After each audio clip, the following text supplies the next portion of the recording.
बिस्मिल्लाहिर्रहमानिर्रहीम। अस्सलाम वालेकुम। बख्तरी लर्निंग एकेडमी के साथ मैं हूँ रुसा और आज का जो हमारा टॉपिक है ये है टाइट्रेशन। हमने इससे पहले भी कुछ लेक्चर्स किए हैं और हमारा जो मेन मकसद था जिसको हम लेके चले थे वो हमारा था एनालिटिकल केमिस्ट्री की जो सीट्स आई हुई हैं उसकी प्रिपरेशन करवाना। लेकिन अगर आप और भी किसी केमिस्ट्री से रिलेटेड टॉपिक्स पे या किसी जॉब के लिए अप्लाई करना चाहते हैं या किसी एडमिशन के लिए, तो उसके लिए भी आप इन लेक्चर्स को देख के केमिस्ट्री को प्लान कर सकते हैं। तो हम स्टार्ट करते हैं अपना लेक्चर और आज हम स्टार्ट करेंगे टाइट्रेशन। टाइट्रेशन में ये एक ऐसी तकनीक होती है जिसके ज़रिए हम नॉन कंसंट्रेशन का सॉल्यूशन लेते हैं और उससे फिर हम डिटरमाइन करते हैं कंसंट्रेशन ऑफ अननोन सॉल्यूशन।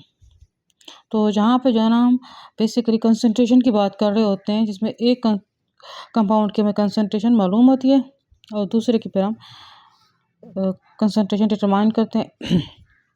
अब यहाँ पे जो हमारे पास टॉपिक में हम लोग जो बुनियादी चीज़ें स्टडी करेंगे वो एक होता है टाइट्रेंट, दूसरा टाइट्रेट, उसके बाद इंडिकेटर और एंड पॉइंट। ये चीज़ें मेनली फोकस की जाती हैं।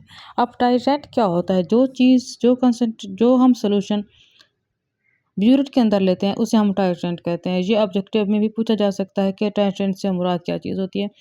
तो टाइट्रेंट से मुराद वो चीज़ होती है, वो सोल्यूशन होता है जो हम ब्यूरेट के अंदर लेते हैं। आप यहाँ पे इस तरह से भी इसको ऑब्जेक्टिव में याद कर सकते हैं कि इसके एंड पे भी टी आ रहा है और ब्यूरेट को अगर आप स्टडी करें तो उस पर भी टी, तो इन टी को हम देख के जो है ना हम ये कह सकते हैं कि जो टाइट्रेंट होगा वो ब्यूरेट के अंदर होगा। उसके बाद टाइट्रेट जो है ना हमारे पास वो कॉनिकल फ्लास्क के अंदर होता है। और इंडिकेटर हमारे पास क्या होता है कि ऐसी चीज़ होती है जिससे जो कलर चेंज से यानी कि फिजिकल चेंज हो गया ना, कलर चेंज से हमें इंडिकेशन देती है कि अब एंड पॉइंट आ चुका है। एंड पॉइंट पे जो इंडिकेटर होता है ना हमारा, उसका कलर चेंज हो जाता है। तो इस तरह से हम जो है ना टाइट्रेशन की कोई कंसंट्रेशन को मालूम करते हैं।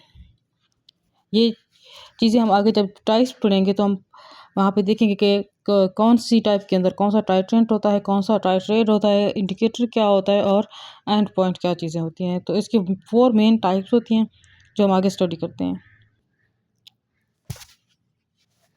जो हम सबसे पहले टाइप स्टडी करने जा रहे हैं वो है हमारे पास एसिड बेस टाइट्रेशन। ठीक है, तो एसिड बेस के अंदर टाइट्रेंट क्या होगा? हमारा एसिड होगा और टाइट्रेट क्या होगा? वो बेस होगा। टाइट्रेंट किस में होता है? ब्यूरेट के अंदर होता है और टाइट्रेट कॉनिकल फ्लास्क के अंदर होता है। अच्छा, अब यहाँ पे इंडिकेटर्स जो यूज़ होते हैं ना, वो 3 इंडिकेटर्स आमतौर पे यूज़ की जा सकते हैं: फिनोल्फथैलीन, मिथाइल ऑरेंज और लिटमस पेपर। अब एंड पॉइंट पे क्या होगा? एसिड के अंदर जो एंड पॉइंट होगा उसमें फिनोल्फथैलीन कलरलेस होगा और बेस के अंदर इसका रंग जो है ना वो रेड हो जाएगा। मिथाइल ऑरेंज को ले लें अगर हम, तो मिथाइल ऑरेंज में एसिड में मिथाइल ऑरेंज का कलर ऑरेंज रेड होगा और बेस के अंदर येलो। लिटमस पेपर की अगर हम बात करें तो लिटमस पेपर का कलर एसिड के अंदर रेड होगा और बेस के अंदर ब्लू। यानी अगर आप इनको देखें तो आप ये कह सकते हैं कि जो हमारे पास 2 इंडिकेटर हैं, मिथाइल ऑरेंज और लिटमस पेपर, इनका एसिड के अंदर कलर रेड होगा। एक ऑरेंज रेड हो जाएगा, एक प्योर रेड होगा। ठीक है, और फिनोल्फथैलीन को ले लें तो ये इन दोनों के टोटली अपोजिट है, यानी इसका कलर बेस के अंदर रेड होगा। अब इन ऑब्जेक्टिव्स को भी इस तरह से याद कर सकते हैं। अब हमारे पास जो सेकंड है टाइप है वो है कम्प्लेक्सोमेट्रिक। कम्प्लेक्सोमेट्रिक के अंदर जो हमारे पास टाइट्रेंट होता है वो EDTA होता है और जो हमारे पास होता है टाइट्रेट वो होता है कैल्शियम कार्बोनेट डिस्टिल्ड वाटर के अंदर।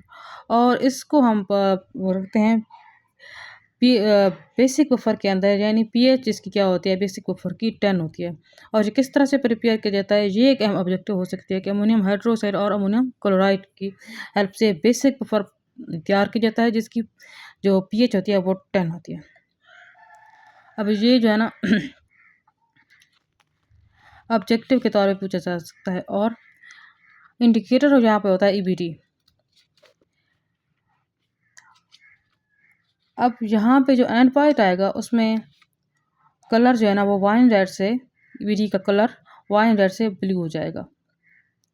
और ये किस चीज़ के लिए इस्तेमाल होता है? ये आम तौर पर कैल्शियम, मैग्नीशियम या ज़िंक के जो आयन्स होते हैं ना, उनको स्टडी करने के लिए यूज़ होता है। तो आप ये कह सकते हैं कि हार्ड वाटर के एनालिसिस के लिए ये आम तौर पे यूज़ होता है।